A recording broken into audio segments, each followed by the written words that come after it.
ఏపీలో పులివెందుల జెడ్పీటీసీ ఉప ఎన్నికల ప్రచారంలో పొలిటికల్ హీట్ పెంచింది. ప్రచారంలో వైసీపీ టీడీపీ శ్రేణుల ఘర్షణతో ఇప్పుడు ఇరు పార్టీల నేతల మధ్య మాటల యుద్ధం నెలకొంది.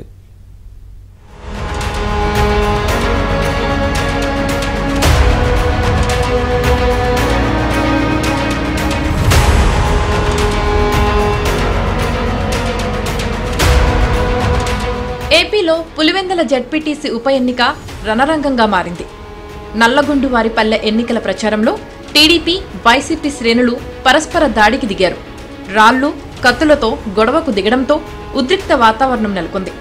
ఆగస్టు 12న పులివెందుల జెడ్పీటీసీ ఉప ఎన్నిక జరగనుంది. వైసీపీ, టీడీపీ నేతలు స్థానికంగా పర్యటించి పోటాపోటీగా ఎన్నికల ప్రచారం చేస్తున్నారు. ఈ క్రమంలో నల్లగొండువారిపల్లెలో టీడీపీ శ్రేణులపై వైసీపీ కార్యకర్తలు కవ్వింపు చర్యలకు పాల్పడ్డారు. దీంతో ఇరు వర్గాలు దాడికి దిగడంతో పరిస్థితి ఉద్రిక్తంగా మారింది. ఒకరిపై ఒకరు రాళ్లు రువ్వి దాడి చేశారు. ఈ దాడిలో పలువురికి తీవ్ర గాయాలు కావడంతో ఆసుపత్రికి తరలించారు. ఈ క్రమంలో వైసీపీ నేత పేర్ని సీఎం చంద్రబాబును ఉద్దేశిస్తూ వివాదాస్పదంగా వ్యాఖ్యలు చేయడంతో టీడీపీ నేతలు ఆగ్రహం వ్యక్తం చేస్తున్నారు.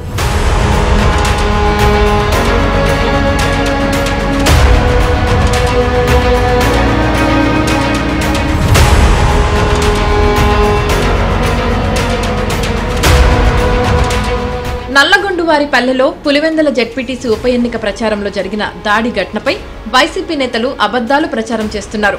దాడిలో గాయపడిన వారిని పరామర్శించిన వైసీపీ నేతలు తమ కార్యకర్తలపై కావాలనే దాడికి పాల్పడ్డారని ఆరోపించారు. వైసీపీ నేత పేర్ని నాని వ్యాఖ్యలు వివాదాస్పదంగా మారాయి. ఆ ఎన్నికని మామాని గెలిపించుకుని జనంలో దిగజారిపోతున్నటువంటి చంద్రబాబు ప్రభుత్వం యొక్క పతనాన్ని మసిపూసి మారేడికాయ చేసి ఏదో గెలిచాం, పులివెందుల్లో గెలిచామని చెప్పినటువంటి తప్పుడు పిక్చర్ ఇవ్వాలనుకుంటున్నాడు, వాపు చూపించాలనుకున్నాడు ఈ రాష్ట్రానికి అని చెప్పి మేము ముందే ఇవ్వటం జరిగింది. అయినప్పటికీ కూడా ఎన్నికల కమిషన్ గారేమో నీ కలెక్టర్కి చెప్పాను, పోలీసుకి చెప్పాను అంటున్నారు. చెప్పాం ఇదమ్మా, ఇదంతా కూడా పోలీసు, రెవెన్యూ యంత్రాంగం, కడప జిల్లాలోని రెవెన్యూ యంత్రాంగం, పోలీసు, తెలుగుదేశం పార్టీ మొత్తం అందరూ కూడా ఒక ఘటన అయిపోయి. వైసీపీ నేతల వ్యాఖ్యలకు Pulivendula TDP incharge BTech Ravi counter ఇచ్చారు. వైసీపీ నేతలే తమ పార్టీ ఏజెంట్లను ప్రలోభ పెట్టారన్నారు. జగన్ రెడ్డికి సొంత మీడియా ఉందని అబద్దాలను ప్రచారం చేస్తున్నారని ఆరోపించారు. వైసీపీ వారికి కనంపల్లె, కొత్తపల్లె, టీడీపీకి నల్లగొండువారిపల్లెలో ప్రచారానికి పోలీసులు అనుమతి ఇచ్చారని తెలిపారు.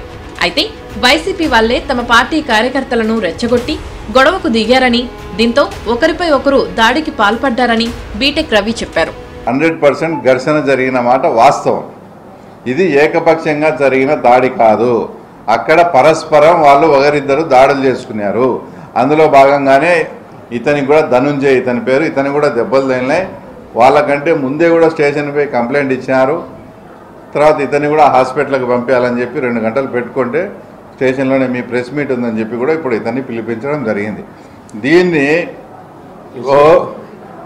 ఓ అని ఇంకా వాళ్ళ పత్రికల్లో ఏదో దాడి చేసినారు, అది చేసినారు, ఇది అసలు మీరు వితౌట్ పర్మిషన్ ఇంత సున్నితంగా ఎలక్షన్ జరుగుతూ ఉంటే ఏదన్నా కానీ పోలీసులకు కానీ ఇన్ఫర్మేషన్ ఇచ్చి ఆ తర్వాత లేదా వాళ్ళ పార్టీ వాళ్ళు ఏదైతే పర్మిషన్ అడిగినారో అక్కడ సజావుగా అవినాష్ రెడ్డి గారు ప్రచారం చేసుకోపోయినారో అవతల మోటనొత్తుల వీళ్ళు సడన్గా పోయి ఇదంతా లేనిపోని ఇదంతా సమస్యకు కారణం అంతా కూడా వాళ్ళే చేయడం జరిగింది.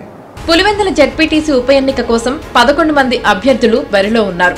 వీరిలో ముఖ్యంగా టీడీపీ నుంచి మారెడ్డి లతారెడ్డి, వైసీపీ నుంచి తుమ్మల హేమంత్ రెడ్డి పోటీలో ఉన్నారు. జగన్ సొంత నియోజకవర్గం కావడంతో పులివెందుల జెడ్పీటీసీ ఎన్నికలను టీడీపీ, వైసీపీ సీరియస్ గా తీసుకున్నాయి.